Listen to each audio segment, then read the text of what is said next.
Fake news has been a hot topic since the 2016 US presidential election. It's news that's disguised as factually accurate but has no basis in truth.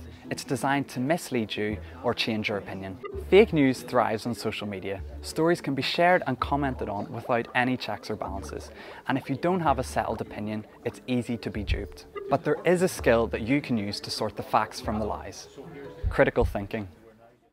Every day we're bombarded with messages telling us who to vote for, who not to vote for, what to think, what to believe, what not to believe.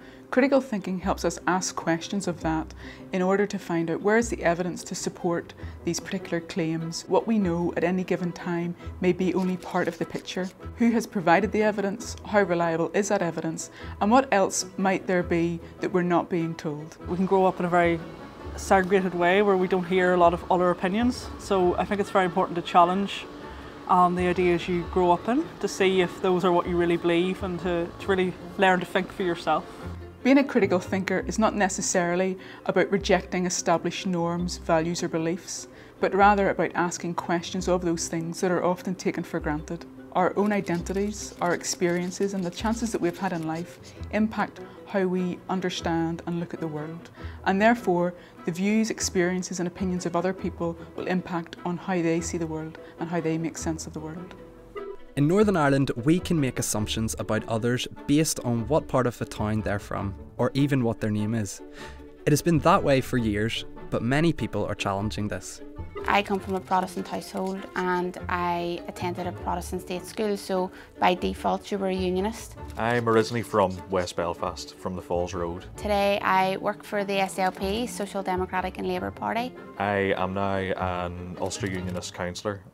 I arrived at my own political opinion by thinking for myself. So I think sometimes in Northern Ireland we're defined by the people around us and our family, and I took some time to think, well, what are my values? What do I really stand for?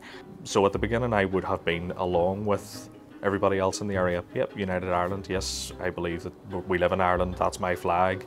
As I started to get older and again being encouraged by my mum and being encouraged by other people that I encountered along the way and friends of hers and friends from other areas, and you started to see the commonality between people. You started to see the people from Ardoyne and the Woodvale were 99% the same. Critical thinking also requires us to think about our own experiences, how our identities, where we've grown up, the schools that we've gone to, the communities that we live in, shape how we see the world and how we make sense of the information that we're given.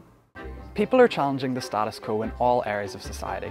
You don't have to go with the flow, and you definitely don't have to agree with everything that you see and hear. Know the facts before you form your opinion. There's more to critical thinking than spotting a fake news story. It's about developing as a person and a citizen who is confident in their beliefs.